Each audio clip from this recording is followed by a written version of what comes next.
अस्सलाम वालेकुम नाज़रीन, जुल्फ़िकार रात आपकी खिदमत में हाजिर। नाज़रीन, 14 साल के बाद शहबाज शरीफ साहब ज़ोहर अलाई रोड जाएंगे।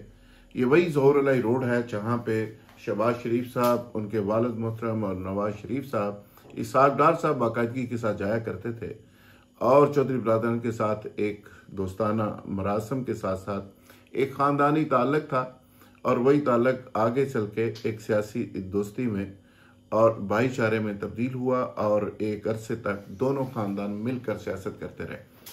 दरमियान में इख्तलाफात रहे और फिर इख्तलाफात शिद्दत इख्तियार कर गए और फिर शरीफ बरादरान बाहर चले गए, लेकिन चौधरी बरादरान पाकिस्तान में रहकर पाकिस्तान की सियासत करते रहे।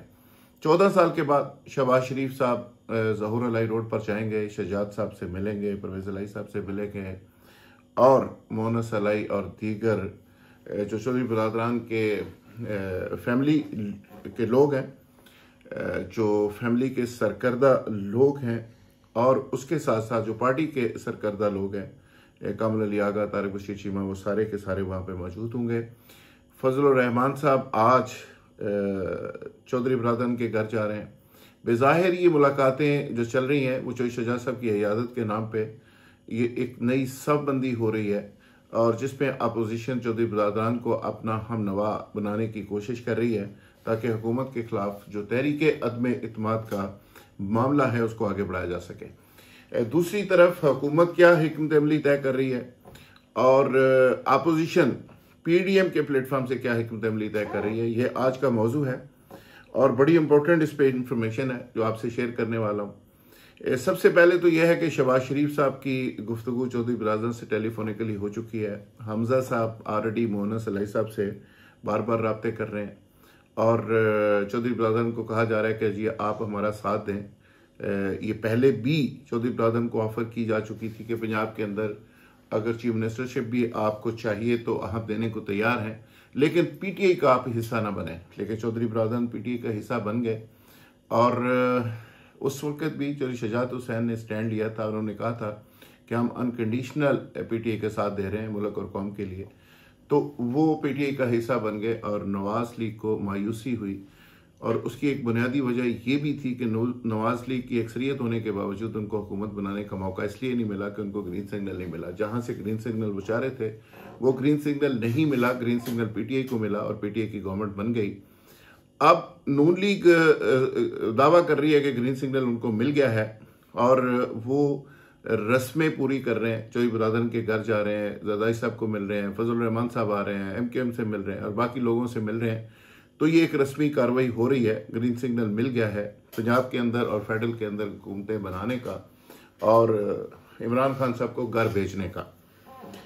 ये मैंडेट लेकर शहबाज शरीफ साहब आजकल ये सारी साहबबंदी कर रहे हैं, जोड़ तोड़ कर रहे हैं। इसहाक़ साहब लंदन से सपोर्ट कर रहे हैं। नवाज शरीफ साहब का टोटल बाइकाट है सारे मंसूबे में, वो चुप हैं और उन्होंने ये कहा है, मरीम साहबा ने उन्होंने कि जी आप ये प्रोजेक्ट बेस्ड काम है, आप ये तहरीक अदम इत्तेमाद का प्रोजेक्ट पूरा करें, हम आपके साथ हैं, लीड आप करें। आपको कोई गलत फहमी है या आपको राब्तों के ऊपर, अपने राब्तों के ऊपर बड़ी तसल्ली और तशफ़ी और यकीन है तो आप ये करके देख लें, लेकिन हमें साइड पे रहने दें। नवाज शरीफ साहब इसमें प्रैक्टिकली फ्रंट फुट के ऊपर आके इसमें रोल प्ले नहीं कर रहे। इब्तदाई तौर पे इत्मीनान साजी के लिए राब्ते चौधरी बरादरान से हो चुके हैं। शहबाज शरीफ साहब कल जाएंगे, फजलुर रहमान साहब आ जाएंगे। फजलुर रहमान साहब जाकर क्या बात करेंगे इस पे तो लेटर ऑन बात कर लेंगे कि उन्होंने क्या बात की, लेकिन जो शहबाज शरीफ साहब बात करेंगे उनको शहजाद साहब जो मंजे हुए पाकिस्तान के एक सियासतदान है और जिनकी डायरेक्शन हमेशा पाकिस्तान की सियासत ही रही है और पाकिस्तान के अदारों का एक एहतराम भी उनकी सियासत का हिस्सा रहा है। चौधरी शहजाद हुसैन दो चीज़ों का मशवरा दे सकते हैं। एक तो वो मशवरा देंगे कि आप अदारों के खिलाफ जो नून लीग बात करती है वो नहीं करनी चाहिए, पाकिस्तान के अदारे पाकिस्तान की बैकबोन है। दूसरा मशवरा दे सकते हैं कि नवाज शरीफ साहब को पाकिस्तान वापस आना चाहिए। ये दो मशवरे वो हैं कि जो चौधरी शहजाद साहब की तरफ से शहबाज शरीफ साहब को दिए जा सकते हैं। और शहबाज शरीफ साहब की जो सियासत है थोड़ी दरमियानी सियासत, रवादारी की सियासत, हार्ड लाइनर वो नहीं है, उसको चौधरी शहजाद साहब की तरफ से पसंदीदगी का एक पैगाम दिया गया है। यानी उन्होंने पसंद किया है कि ये एक मुनासिब तरीका है, पाकिस्तान की सियासत के अंदर दरवाजे बंद नहीं रखने चाहिए। कल 14 साल के बाद मुलाकात हो रही है, मुलाकात के बाद बहुत सारी चीज़ें सामने आएंगी। अच्छा, एक तरफ तो ये चौधरी बरादरान की हमायत हासिल करने की इन्होंने कोशिश कर रही है, दूसरी तरफ शहबाज शरीफ साहब अपोजिशन पीडीएम का प्लान ए और बी भी है। एक के मुताबिक यह है कि धरना, लॉन्ग मार्च की पूरी तैयारियां, डंडे सोटे, पूरी गिराव चलाओ, पूरा प्लान, गर्मा गर्म प्लान, सड़कों के ऊपर पूरी गवर्नमेंट को टफ टाइम देने का एक पूरा प्लान, और दूसरी अदम एतमाद की तहरीक, दोनों एंड के ऊपर भरपूर काम करने का फैसला कर लिया गया है। और उसके लिए स्टेयरिंग कमेटियां बना दी गई हैं, खुफिया ड्यूटियां लगा दी गई हैं, और पंजाब के अंदर राना सनाउल्लाह, राना अरशद साहब और बाकी कुछ लोगों की ड्यूटीज़ लग गई हैं। इसी तरह मुख्तलिफ अजला के अंदर, मुख्तलिफ सूबों के अंदर ड्यूटीज़ लग गई हैं। अब देखना यह है कि फजलुर रहमान साहब की क़यादत में कितने लोग इस्लामाबाद पहुंचते हैं और नून लीग कितने लोगों को निकाल सकती है, और पीपल्स पार्टी जो एक बैलेंस पावर है वो कितने लोगों को लेके इस्लामाबाद पहुंचती है। खबर यह है कि जरदारी साहब ज़ाती तौर पे अभी फौरी तौर पे तहरीक एतमाद के हक में नहीं है। उनका ख्याल है कि तहरीक एतमाद पे काम ज़रूर किया जाए, लेकिन उस सूरत में सिंध गवर्नमेंट डिस्टर्ब हो सकती है। और वफाकी हुकूमत ने आगे से क्या एक तबली तय की, उस पर बाद में आता हूँ। तो जरदारी साहब चूंकि सिस्टम के स्टेक होल्डर हैं, वो 1 to 1 होके वो नो रिटर्न पॉइंट तक नहीं जाना चाहते, वो खेलना चाहते हैं कि साल और उसके बाद इलेक्शन ईयर आ जाएगा। तो उनका ख्याल है कि हुकूमत खुद अपने बोझ से गिरे तो ज़्यादा मुनासिब है। इस तरह अगर हुकूमत को गिरा कर अगर निकाला गया तो इमरान खान एक दफ़ा फिर मजलूम बन के दोबारा से आएगा और वो अगला इलेक्शन फिर जीत जाएगा, और कहेगा जी मुझे नामुकम्मल एजेंडे पे निकाल दिया गया। जैसे नवाज शरीफ साहब ने कहा जी मुझे क्यों निकाला, तो इमरान खान का भी एक भरपूर बयानिया होगा कि मुझे क्यों निकाला।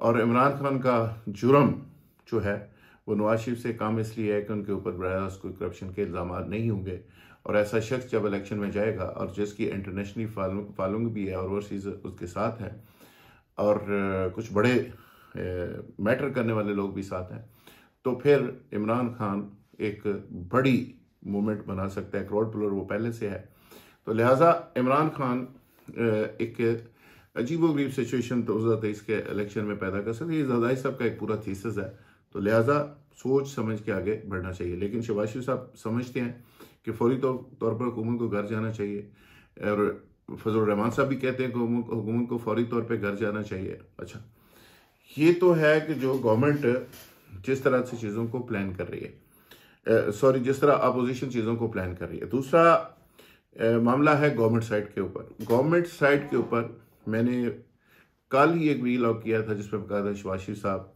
हमजा शहबाज और कुछ और लोग अंदर जा रहे हैं मुख्तलिफ केसेस के ऊपर, और गवर्नमेंट ये केसेस प्रोसीड कर रही है बड़ी तेज़ी के साथ, और तहरीक अदम एतमाद कामयाब हो या ना हो उस दौरान बहुत सारे लोग अंदर होंगे, जेलों के अंदर होंगे, पकड़े जाएंगे। तो आज गवर्नमेंट के एक मिनिस्टर ने, फ़रख हबीब ने, इस बात की तस्दीक कर दी है। उन्होंने कहा कि जी शहबाज शरीफ साहब और हमजा शहबाज अंदर जा रहे हैं और जेलों के अंदर जा रहे हैं, और गवर्नमेंट के जो लोग हैं वो सिर्फ अपने केसों से बचने के लिए ये सारा ड्रामा कर रहे हैं, क्योंकि ये फौरी तौर पे जेलों में जा रहे हैं, प्रोसीडिंग तेज़ हो गई है, मुकदमे बहुत सारे आ गए हैं, करप्शन की चीज़ें सामने आ गई हैं। इसी तरह शहबाज गिल साहब ने भी उस बात की तस्दीक की है। नंबर 1। नंबर 2 ये है कि पीपल्स पार्टी को एक पैगाम भेज दिया गया हुकूमत की तरफ से कि ऐसे है तो फिर ऐसे ही सही, अगर आप हमारी हुकूमत गिराएंगे तो सिंध हुकूमत आपकी फारिग है, आप तैयारी रखें, और सिंध में हम आपको सरप्राइज देंगे। JDA को मुतहर्रिक कर दिया गया है, MKM को एक्टिव कर दिया गया है, और वहाँ पे नंबर ऑफ गेम और गवर्नर राज, ये दोनों चीज़ें एक्टिव की जा रही हैं, और मैसेज दे दिया गया है कि अगर आपने फ्रंट फुट के ऊपर आके हुकूमत को इस तरह अपोज करना है, रास्ता नहीं देना, तो फिर हम आपको सिंध में रास्ता देने को तैयार नहीं है। तो ये चीज़ें बिल्कुल फाइनल स्टेज के ऊपर पहुंच गई हैं।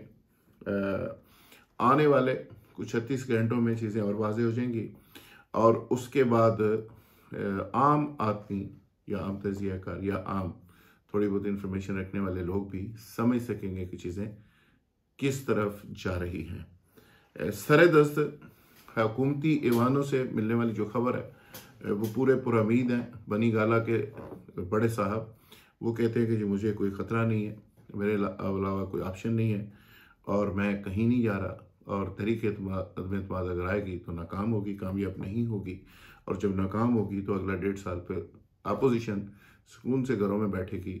ये जो ड्रामे रोज़ करती है ये बिल्कुल नहीं कर सकेगी। बहरहाल मुझे भी इंतज़ार रहेगा उस घड़ी का जिस घड़ी में चीज़ें मज़ीद वाज़ेह होंगी और हम आपसे इसी तरह वो इन्फॉर्मेशन जो इनसाइड होगी वो आपसे शेयर कर रहे होंगे। बहुत शुक्रिया, थैंक यू वेरी मच।